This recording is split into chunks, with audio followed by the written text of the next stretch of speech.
Greg Pickel, and even though the Penn State regular season is over, 9-3 after just waxing Maryland. Greg, there's a lot to talk about. Yes. There is a lot to talk about. We got some awards to talk about. We got a championship weekend to talk about. But really, well, I guess the fans are really curious about Penn State, where they're headed, where they're going to be playing their 13th game. The latest poll came out, and Penn State is at rankings number 12. Is that a surprise to you? And where do you see this headed? And what should the fans be looking for this weekend in terms of getting Penn State to a particular bowl? Yeah, it's chalk at this point, right? I mean, they need Oklahoma to beat Texas, they need Ohio State to beat Northwestern, and then they need Ohio State to somehow jump Oklahoma to get into the college football playoff. That's the ideal scenario for Penn State. Okay. The wacky scenario would be Georgia beating Alabama, setting off a bumper cars of bowl. And then I think Penn maneuvering. State's in the playoffs. Yeah, I don't think that's quite the case. I'm not sure. If that would 100% lock Penn State into a New Year's Six bowl, but it certainly would be close. So, but yeah, at this point, they want chalk. The Pac-12 title game means nothing because I think they're only going to get one New Year's Six participant in the Pac-12, and that'll be the team that goes to the Rose Bowl. So, hope for chalk. And even if Oklahoma makes the playoff and Ohio State does not, which means Ohio State goes to the Rose Bowl, Michigan would probably go to the Fiesta Bowl. That would leave an at-large spot open. Most don't think Penn State would get it, but you never know. We'll have to wait and see. It's peach or citrus in my mind at this point, Bob. Okay, I just wanted to interrupt and get a special shout-out to Adam Breneman, the former Penn State tight end. See an All-American somewhere. All-American at UMass. We did videos all year. Adam Breneman's Penn State Breakdown. Just a special shout out to Adam for about 6 weeks ago predicting Penn State would be in the National College Playoff, and then they immediately lost after that. He just completely black-hatted him, much like somebody else we know. But so just give me this scenario, Greg. Oklahoma beats Texas. Yep. Ohio State beats Northwestern. Oklahoma goes to the playoff. Ohio State stays at home. That scenario specifically, because that's pretty logical to me. Yeah. Penn State would go where?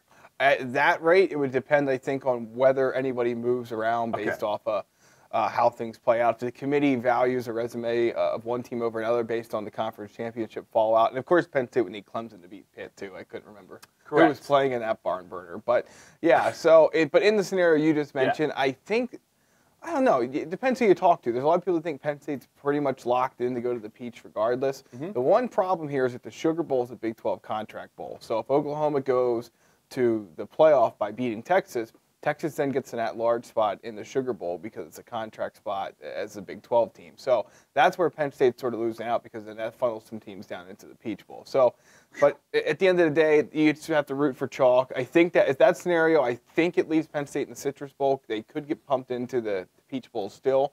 But if Ohio State jumps Oklahoma, then Penn State should certainly be in the Peach Bowl. Man, it's dizzying. And the odds of the whole championship game weekend going according to form, there's usually at least one result that we don't see coming. So it's really hard to speculate. But around Sunday afternoon, I would say mid-Sunday afternoon. Like between 3:30 and 5, we should know where Penn State's going to know exactly where they're going to be playing. How much of the 2.5 hours of conversation ESPN's going to air after they announce the college football 4 will you watch? Because they're going to talk about for 4 hours or 2.5 hours. Only the 4 teams that make it, the 2 that maybe should have but didn't. I think you and I have some fantasy football implications that are riding pretty high on Sunday, so I'm going to say a little bit distracted. 0.0%. Just waiting for the announcement. Speaking of announcements, very recently the Big Ten, all Big Ten defense was announced. As we tape this, the offense has not yet been revealed, but Penn State was well represented on the defensive side, pretty well represented, I should say. Quite a few kids got singled out. I think you and I might have a problem with the way the coaches voted, at least regarding one player. But Etor Gross-Matos and Amani Arawari both got first-team recognition. Amani, the fifth-year corner. Etor, the second-year sophomore who had 20 tackles for loss, and in the second half of the season was almost unblockable. Right. First-team media, I believe, but third-team coaches. Considering how many first-team and second-team players got recognized, I don't feel like it's a homer call to say that Etor should have probably been higher in the coaches' voting. There's no question about it. I mean, this is a guy that was among the Big Ten's top tacklers in terms of tackle for loss. He pretty much ran over anybody and anybody that was in his way during the second half of the season. There's always with these awards, there's an opinion of some that the media doesn't watch enough other games because they're obviously focused on the team that they cover, and I think that's fair. The coaches, I'm not really sure what the excuse is. These guys are watching game tape in conference. Obviously, they're seeing whether they're going against Penn State or they're playing a team that already played Penn State. They're seeing these guys on tape. Maybe there's something we're missing. Clearly there is. I'm not sure. That's the only reason he ends up on the third team. But right. He certainly probably deserved a first-team spot on both, or at the worst, a second team based on how he played this season. I believe Sharif Miller got some recognition. Yeah. Was it third team? Third team, yep. Third team. There were some honorable mention players as well, including Micah Parsons. Am I overlooking anyone on the defensive side that got no. second or third team recognition? No, just Amani and Etor. Yeah, I think John Reed got some recognition as well. Also, Robert Windsor, maybe. Yep. And when you really look at it, I mean, the defense played well the last 3 games of the season. They didn't exactly face multi-dimensional offenses in any of those 3 games. I still feel like the defense has to really put up a good showing in the bowl game to say that they've really improved. It'll be interesting to see if the entire front 4 stays intact, but that's probably a video segment for another time, not this one. And let's talk. Let's just move ahead now, and let's talk about the championship game weekend. Ohio State, Michigan, pretty startling result. It was a blowout win for Ohio State. So now we have Ohio State, Northwestern getting ready to play. Oklahoma and Texas is another game I think people are looking forward to. First, Ohio State, Michigan. Based on you saw both teams. So 63-39, yeah, 63-38, something like that. Yeah. 100 points scored. What happened to Michigan, and how surprised were you when you were in the Beaver Stadium press box watching the Ohio State team basically scoring every possession? I mean, Michigan turned into Michigan, for lack of a better way to put it. They tried to play from behind while playing as a team that was ahead. And they tried, I mean, essentially that's what it came down to. They tried to run the ball. Right. They were snapping, they were huddling, and they were not, getting to the line of scrimmage and trying to get plays off as quickly as possible. Yeah. Jim Harbaugh, some like him, some don't. Some think that he can turn Michigan around. Some believe that he can't. Mm-hmm. No matter how you feel, the fact of the matter is if they don't evolve offensively and become something more than this one. Even with Shea Patterson, they were one-dimensional. Not in every game. The Penn State game, obviously, was one where. But even you think back to that Penn State game, and it got out of hand, but it was close there late into the third quarter. And what we saw on Saturday was why. And Ohio State just exploited them over and over and over again. It's why they'll exploit Northwestern on Saturday. I don't doubt that Pat Fitzgerald will have the Wildcats up for this game. I think they'll slow and stall Ohio State initially, but they can't do it for 4 quarters.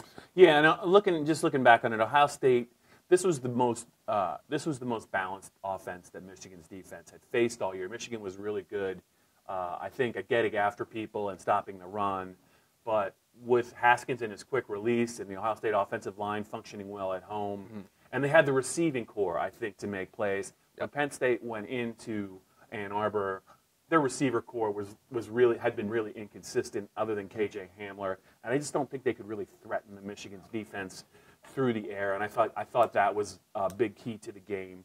I'll just be really interested to see. You know that Ohio State is going to try and score 60 on Northwestern, and you know it sounds crazy to say that, but the year they won the Big Ten title, I think it was 58 or 59-0. They beat a Wisconsin team that would eventually go on to win their bowl game. I think Melvin Gordon was on that team, and this Northwestern offense is far from scary. I just worry that we could see another result like that. Ohio State's going to try and put their foot on the gas. You know, it's going to be a tough game for Northwestern. I think it's going to be a decided home field advantage for Ohio State. But I just don't know if it's going to be enough. Oklahoma can handle Texas. I guess the question I have for you is where does the committee, and you read what they said last night after the rankings, which of course had Oklahoma 5 and Ohio State 6.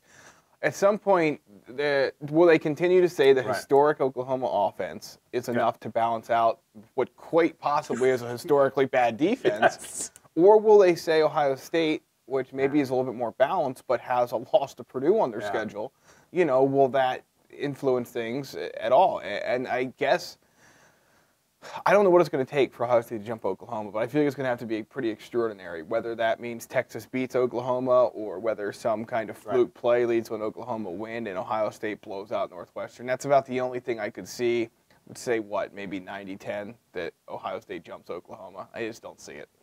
I just have to say this, though. I would, if I were a college football fan, I would love to see Ohio State play Oklahoma. Yeah. And I don't know what that total would be, but it would probably be triple figures. It would be close, yes. But yeah, those are the two games. Is there any other games you're looking forward to watching? Not really. I mean, Clemson-Pitt should be a walkover. For Clemson. Just kidding. Thank you very much. Oklahoma-Texas I think should be interesting just because they're going to go up and down the field just like they did earlier this season. So that should be fun to watch. I'm trying to think who else plays, but it's not exactly an enticing card. The Pac-12 games on Friday night, and like we said, practically irrelevant for Penn State. Because even if Utah would beat Washington, which jumped over Penn State, Utah's still going to the Rose Bowl, assuming that they would jump over Washington and Washington State. So I really don't think it makes a difference. So no, that one loses interest. I'm sure they'll end up being a game that's really, really good, Bob, and it's enjoyable to watch, but it's hard to figure out which one it's going to be at this point. All right, to sum up this special edition of This Week in Penn State Football, I think it's pretty safe to say that Penn State's either going to go to the peach or the citrus. Yep. Etor probably got hosed by the Big Ten coaches when it came to the All-Big Ten team. He did not play to the level of a third-team All-Big Ten pick. At the very least, he's got to be on the second team. If you want to put some other guys in front of him, okay, but I thought that was ridiculous. And chances are pretty good that Ohio State not only will beat Northwestern, but those guys are going to try and run it up on Northwestern, and we'll see. I just think it'd be really interesting if Ohio State wins this game, Greg, and they don't get into the playoffs. Mm-hmm. That'll be the third straight year that the Big Ten title game winner did not make the college playoff, because we had Penn State won it 2 years ago, and they did not get to the playoff. Ohio State won it last year against Wisconsin, did not get to the playoff, and it could happen 3 years in a row.